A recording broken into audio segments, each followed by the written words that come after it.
a partir de agora.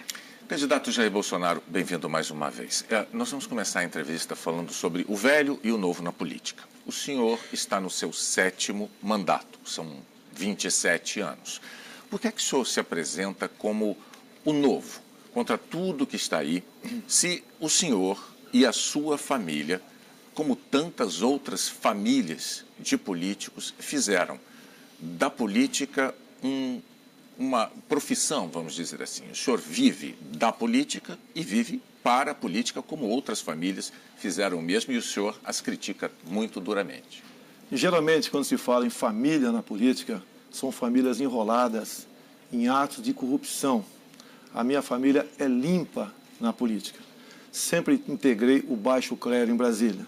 Se tivesse, na forma de fazer política, ocupado altos postos, com toda certeza eu estaria envolvido na Lava Jato hoje em dia. Então mantive a minha linha em Brasília. Inclusive, citado no mensalão por Joaquim Barbosa como o único deputado da base aliada que não foi comprado pelo PT. Citado por Alberto Youssef como um dos 3 deputados do PP que não buscou dinheiro na Petrobras. E também, na questão da JBS Friboi, fui o único deputado que recebeu do partido dinheiro oriundo da JBS Friboi e devolveu para o partido. Então, eu estou lá na política há muito tempo, tenho 17 anos de exército brasileiro e mantive a minha linha. E ser honesto, Bonner, não é virtude, é obrigação. Mas eu vou tentar explicar aqui a questão que eu estou colocando. É que tudo que o senhor tem, em termos de patrimônio, o senhor conquistou com seus salários de parlamentar, tá certo? O senhor declarou à Justiça Eleitoral um patrimônio em torno de 2 milhões de reais. Isso coloca o senhor num grupo muito reduzido de brasileiros, né? 0,2% da população brasileira. Portanto, ao longo de 27 anos, o que aconteceu foi que o senhor fez da política uma profissão. A questão é, o que é que o diferencia de tantos outros políticos que trilharam o mesmo caminho? Bonner, nunca recebi dinheiro de empresa nenhuma para a campanha. Sempre fiz a minha campanha usando aquilo que consegui ao longo do mandato, em especial as minhas conquistas. Eu tenho reconhecimento popular para isso. Muitas vezes, inclusive no passado, meu apartamento está à venda. Se alguém quiser comprar, está à disposição. E agora estou morando num funcional. E é tal negócio. A forma de você receber por PJ também é legal. Está na lei. E não estou criticando isso aí. Vamos falar de economia, candidato? Vamos, é um tema caríssimo aos brasileiros, importantíssimo nesse momento, sobretudo nesse momento que o país está enfrentando. O senhor diz, com sinceridade até, que o senhor não entende de economia, e quem vai cuidar desse assunto no seu governo, caso eleito, será Paulo Guedes, o economista. A questão é, em nenhuma democracia do mundo há notícia de um candidato a chefe de Estado que, com tamanha antecedência, ao longo de uma campanha eleitoral, já tenha delegado tamanho poder a um futuro subordinado. O que é que o senhor diria a um eleitor que esteja preocupado com a possibilidade de o senhor se tornar um refém de um subordinado tão poderoso em quem o eleitor nem vai votar? Primeiro, o Lula, que não entendia de economia, teve um ministro da mesma, médico. Dilma Rousseff, que entendia de economia, levou o Brasil ao caos. Eu parto no princípio, você tem que confiar nos homens e nas mulheres. Eu, às vezes, me pergunto, o que o senhor Paulo Guedes viu em mim? Ele já me respondeu, vi sinceridade e vi confiança. Eu tenho que confiar nele, como tenho que confiar no meu ministro da Justiça, o da Defesa, o da Agronomia, entre outros. E olha só, Bonner, pode ter certeza, eu sou o único desses que estão aí com chance de chegar que vai ter isenção para escolher os seus ministros. Não vai pedir bênção e nem vai estar preso a indicações políticas, que os ministros geralmente trabalham para os seus partidos políticos. Então, tem essa independência. E o Paulo Guedes é um economista reconhecido dentro e fora do Brasil. O senhor tem repetido inúmeras vezes que Paulo Guedes vai permanecer com o senhor até o fim. Já foi questionado sobre isso, mas e se os senhores brigarem? Não tem briga, ele vai ficar. No entanto, existe um conceito de gestão que diz o seguinte: não se deve contratar ninguém que depois não possa ser demitido. E o senhor sabe que é impossível o senhor garantir que um subordinado vá acompanhá-lo até o fim do seu mandato. É uma garantia que o senhor não tem como oferecer, candidato. Então, a questão que eu gostaria de propor é a seguinte: digamos que Paulo Guedes um dia entre no seu gabinete como presidente da República e diga assim, sei lá, como ministro, ele diga assim, ó, presidente, ou o senhor faz isso, isso e isso, ou eu vou pegar o meu boné e vou-me embora. O que o senhor faria numa situação com essa com o Paulo Guedes? O senhor deixaria ele ir embora e aí o senhor descumpriria essa promessa de mantê-lo até o fim? Ou o senhor obedeceria à exigência feita por ele? Bonner, é quase que um casamento. Eu estou namorando o Paulo Guedes há algum tempo e ele a mim também. Nós, Bonner, somos separados. Até o momento da nossa separação, nós não pensamos numa mulher reserva para isso. Se isso vier a acontecer, por vontade dele ou por uma vontade minha, paciência. O que eu tenho de Paulo Guedes até o momento é de uma fidelidade, de um compromisso enorme para com o futuro do Brasil. Tenho certeza, acredito nas propostas dele e ele vai implementar. Se não vai implementar todas, é porque temos, sim, um filtro chamado Câmara e Senado. Nem tudo o que ele quer ou o que eu quero podemos aprovar, porque passa pelo Parlamento brasileiro. O senhor está, então, agora admitindo que existe essa possibilidade de Paulo Guedes, em algum momento, se descasar do senhor, para usar uma comparação que o senhor está falando. Paulo Guedes, Boni, quando nós nos casamos, né, eu com a minha esposa e você com a sua, nós juramos fidelidade eterna. E aconteceu um problema no meio do caminho, que não cabe a ninguém discutir esse assunto. Duvido, pelo que conheço de Paulo Guedes. Eu passei a conhecê-lo muito mais, depois comecei a conversar com ele, esse descasamento esse divórcio venha a acontecer. O único substituível nessa história sou eu, que daí troca todo o ministério. Fora isso, se porventura vier a acontecer, pode ter certeza, né, que não será por um capricho meu ou capricho dele, que nós estamos imbuídos, eu e Paulo Guedes estamos imbuídos em buscar dias melhores para o nosso Brasil. E nós não queremos uma aventura nesse processo. Candidato, vamos falar agora de um tema muito importante também, que é desigualdade de gênero. Segundo o IBGE, as mulheres ganham 25% menos que os homens.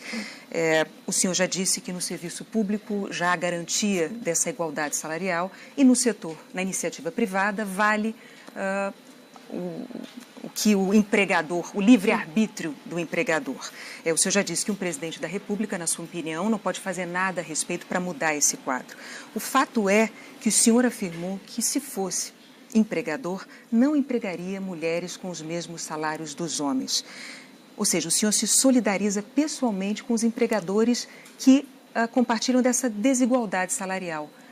Como explicar isso às mulheres? É muito fácil. Renata, você leu isso, ouviu essa afirmação tua a meu respeito? Acho que eu ouvi e li. Não, você não. Me desculpe, a senhora não ouviu. Candidato, eu ouvimos. Nunca... Se o senhor quiser... Você estou no programa do Luciana Gimenez? Sim. Foi no mas já existia esse fato em jogo. Ela perguntou para mim, eu falei, é competência. Daí ela falou, as mulheres todas são competentes. Então, a questão de salário, a questão de competência, na CLT já se garante isso. O salário compatível, desde que não haja mais de 2 anos de tempo de serviço a mais entre um e outro. Nós sabemos que, na prática, existe desigualdade salarial entre homens e mulheres, tanto é que o IBGE mostra que as mulheres ganham 25% a menos que homens. Eu gostaria só de saber, o senhor eleito presidente da República, o senhor é candidato à presidência, que políticas o senhor deve fazer para evitar essa desigualdade? Por que o Ministério Público do Trabalho não age no tocante a isso daí? Posso agir. O senhor, como presidente da República... Mas eu não tenho ingerência no Ministério Público do Trabalho. Isso está na CLT. É só as mulheres denunciarem, o MP do Trabalho vai estar lá e resolve o assunto. Mas o senhor sabe que o Estado ele tem mecanismos para estimular a iniciativa privada para que não cometa esse tipo de desigualdade salarial. Olha, e o senhor, como candidato à presidência da República, não vai fazer nada para...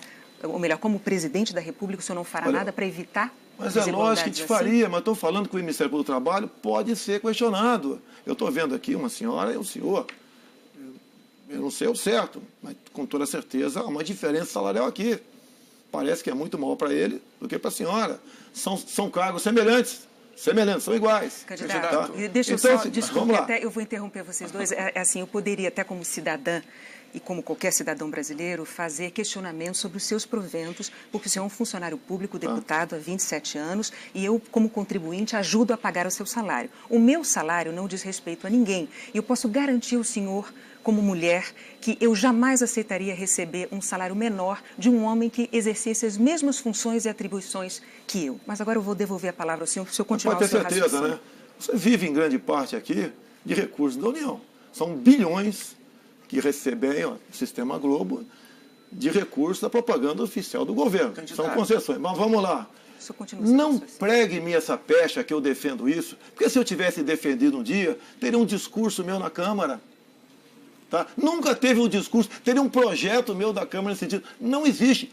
Esse rótulo foi pregado em mim no ano 2010, mais ou menos, 2012, quando eu dei uma entrevista para o jornal Zero Hora de Porto Alegre. Eu estudei e falei por que mulher ganha menos do que homem, de acordo com estudos, inclusive do IBGE.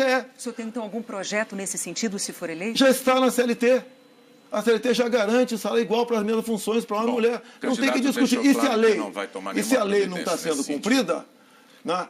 Quando uma lei não é cumprida, a quem compete resolver é a Justiça, é o Ministério Público do Trabalho. Candidato, vamos falar de emprego, então, vamos seguindo falando de emprego, é um tema importantíssimo também neste momento. O senhor tem dito que para ter mais emprego é preciso ter menos direitos trabalhistas. Eu pediria ao senhor que explicasse, num governo Bolsonaro, quais direitos trabalhistas os brasileiros deixarão de ter?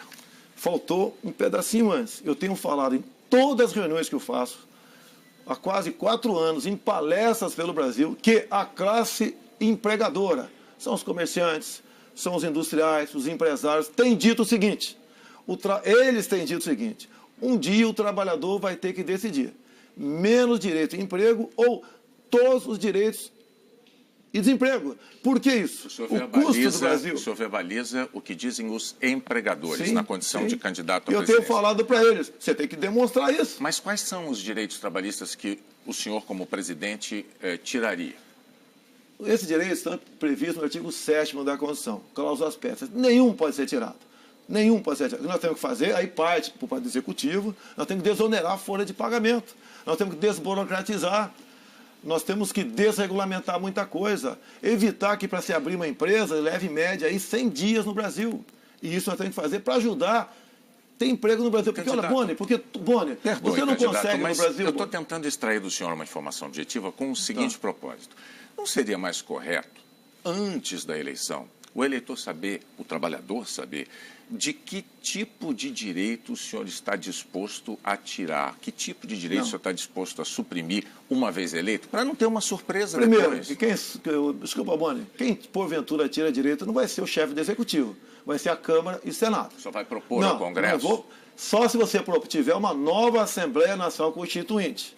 E se você instaurar uma nova Assembleia Nacional Constituinte, a gente não sabe o que vai acontecer dentro do Parlamento. Você perde o controle daquilo lá. Agora, isso é uma realidade. Você não consegue produzir um prego no Brasil e botar de forma competitiva no Paraguai. E mais ainda, uma grande verdade, o salário hoje é muito para quem paga e pouco para quem recebe. Vão partir dessa premissa para buscar a solução do problema. E não jogue a responsabilidade em cima de um candidato à presidência para essa quantidade de problemas que nós temos no Brasil. É que o candidato disse que é preciso ter menos direitos trabalhistas para ter mais emprego. Mas eu vou seguir ainda na questão dos direitos trabalhistas. O senhor tem verbalizado, candidato, mas vamos lá. Aparentemente o senhor concorda com isso. Ainda na questão dos direitos trabalhistas, o Brasil assistiu à aprovação da PEC dos domésticos. E a PEC dos domésticos dignificou a profissão aí de milhões de trabalhadores brasileiros, né? Deu a eles direitos que até então não tinha.